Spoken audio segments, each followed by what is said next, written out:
बेंगलुरु कर्नाटक की राजधानी और भारत का एक प्रमुख नगर है। यह भारतीय सब मेट्रोपॉलिटन नगर है जो अपनी गतिविधियों, तकनीकी उद्योगों, विश्वविद्यालयों और अनूठे सांस्कृतिक विरासत के लिए प्रसिद्ध है। यह नगर विविधताओं का एक समृद्ध संगम है जिसमें परंपरागत और आधुनिक जीवन शैलियों का सम्मिलन है। बेंगलोर को सिलिकॉन वैली ऑफ इंडिया के रूप में भी जाना जाता है क्योंकि यह तकनीकी उद्योगों के लिए एक प्रमुख केंद्र है। यहाँ के लोग अपनी खूबसूरत बाग बगीचों, विभिन्न शैलियों के मंदिरों, विश्वविद्यालयों और विज्ञान संस्थानों के साथ अपनी प्राचीन और समृद्ध इतिहास के लिए प्रसिद्ध हैं। बेंगलुरु की उन्नति और विकास ने इसे भारतीय और अंतर्राष्ट्रीय मानचित्र पर एक महत्वपूर्ण नगर बना दिया है। ऐसा माना जाता है कि प्राचीन काल में यह शहर बेगूर नाम से प्रसिद्ध था। 16वीं शताब्दी में विजयनगर साम्राज्य के समय यह शहर विजयनगर के राजा के राजधानी के रूप में उभरा। बाद में मुगल साम्राज्य के अधीन यह एक महत्वपूर्ण शिक्षा और वाणिज्यिक केंद्र बन गया। ब्रिटिश शासन के दौरान यह शहर संगठित रूप से विकसित हुआ और इसे बेंगलोर के नाम से जाना जाने लगा, लेकिन आगे चलकर सन 2006 में इसका नाम बेंगलोर से बदलकर बेंगलुरु कर दिया गया।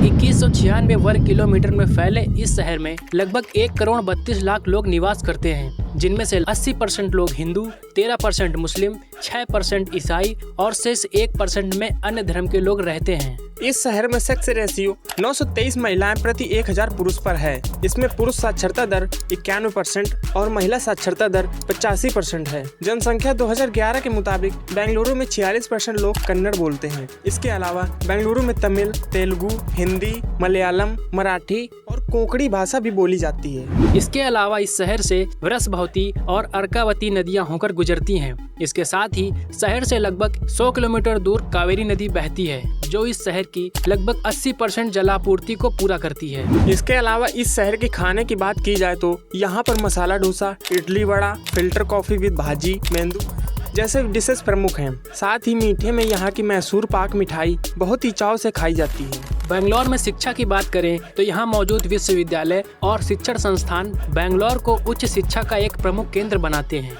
जिनमें से भारतीय विज्ञान संस्थान, भारतीय प्रबंधन संस्थान, Jawaharlal Nehru centre for advance scientific research, राष्ट्रीय मानसिक संस्थान और तंत्रिका विज्ञान संस्थान, राष्ट्रीय फैशन प्रौद्योगिकी संस्थान, राष्ट्रीय प्रौद्योगिकी संस्थान, क्राइस्ट यूनिवर्सिटी, बेंगलोर यूनिवर्सिटी जैसे शिक्षण संस्थान मौजूद हैं। बेंगलुरु में भारत की प्रमुख IT और सॉफ्टवेयर कंपनियों के मुख्यालय स्थित हैं, जैसे इन्फोसिस, विप्रो, TCS, HCL और टेक महिंद्रा। यहाँ कई अंतर्राष्ट्रीय IT कंपनियों के कार्यालय भी मौजूद हैं, जैसे गूगल, माइक्रोसॉफ्ट, IBM, इंटेल और HP। इसके अलावा यहाँ कई ऐतिहासिक, सांस्कृतिक और प्राकृतिक पर्यटक स्थल हैं, जो हर साल हजारों पर्यटकों को आकर्षित करते हैं, जिनमें से इस्कॉन मंदिर, टीपू सुल्तान का summer palace, Bangalore palace, Cubbon park, Lal Bagh botanical garden, Nandi hills जैसे प्रमुख पर्यटक स्थल हैं। परिवहन की अगर बात की जाए तो इस शहर में सड़क, रेल और वायु तीनों मार्गों का अच्छा विकास हुआ है। नंबर 1, सड़क मार्ग। बेंगलुरु का सड़क नेटवर्क बहुत विस्तृत और जटिल है। मुख्य सड़कें और राजमार्ग जैसे कि MG road, Karnataka state highway और नेशनल हाईवे नंबर 44 प्रमुख हैं। शहर में कई फ्लाईओवर, अंडरपास और रिंग रोड हैं, जो यातायात के बेहतर प्रबंधन में सहायक हैं। आउटर रिंग रोड और नाइट रोड शहर के बाहरी इलाकों को जोड़ते हैं। नंबर 2, रेल मार्ग। बेंगलोर शहर का रेल मार्ग नेटवर्क एक महत्वपूर्ण परिवहन साधन है जो न केवल शहर के अंदर बल्कि देश के विभिन्न हिस्सों से भी शहर को जोड़ता है। इस शहर में छोटे बड़े कुल मिलाकर 14 रेलवे स्टेशन मौजूद हैं, जिनमें से बेंगलोर सिटी रेलवे स्टेशन मुख्य रेलवे स्टेशन है। यहाँ पर 2 प्रकार की रेल हैं, पहली नम्मा मेट्रो और दूसरी भारतीय रेलवे जो पूरे भारत को जोड़ती है। नंबर 3, वायु मार्ग।